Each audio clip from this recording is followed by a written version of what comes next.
Different people might tell you different things in terms of how long you should actually be meditating for. I think a really important thing is that you shouldn't be setting out to meditate for so long that it is too intimidating and leads you to end up not actually even meditating most of the time. Like, oh, I got to sit down to do this for 15 minutes. I just don't have time for that. Or longer, or even shorter. And so if that's the case, then what's important is to have an amount of time that you feel you can do, at least to begin with. And so a 1 minute or 2 minute meditation is better than setting out to do a 15-minute meditation and then just feeling like you don't have the time to do it. Because it's important to be consistent and to be continuing to build this muscle as opposed to just one time here, one time here. The consistency is really valuable and gives you a lot of momentum.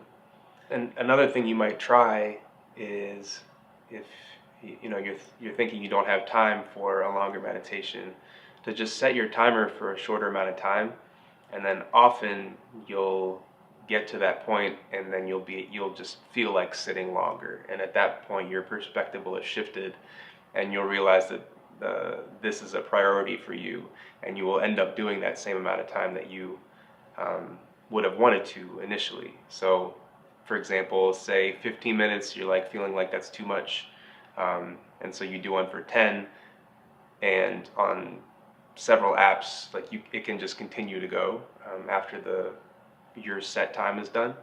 And oftentimes, at least for me, I'll have the experience of getting to that point, and at this point I just want to stay and continue to go for longer. So you might try that. I think ultimately it is really important to experiment with longer meditations.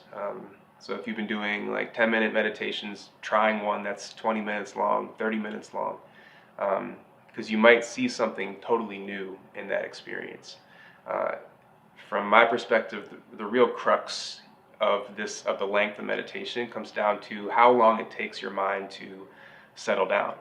And so, like, I've used this water in a glass metaphor before. Like, if you go into meditation and you can see it as like gradually allowing the water to settle so you can see clearly through the water. You might go in and then your mind starts to wander all over the place, and gradually it's becoming more and more calm. And so you go in, it's like wandering everywhere, and then gradually it settles a little bit more. You're getting stiller, and then something else comes up and shakes up again, and you're getting stiller, and then maybe meditation ends there. But if you allowed for 5-10 more minutes or longer, you could eventually get to a place where the water is really getting still, beyond anything that you've experienced before. So I would say that it depends, and it's depends on the person, but to experiment at least sometimes with a longer one, because you might have a different experience of seeing some like clarity that you've never even experienced before, that is outside of your current experience, so you wouldn't know what to expect unless you allowed for that space for the water to settle gradually.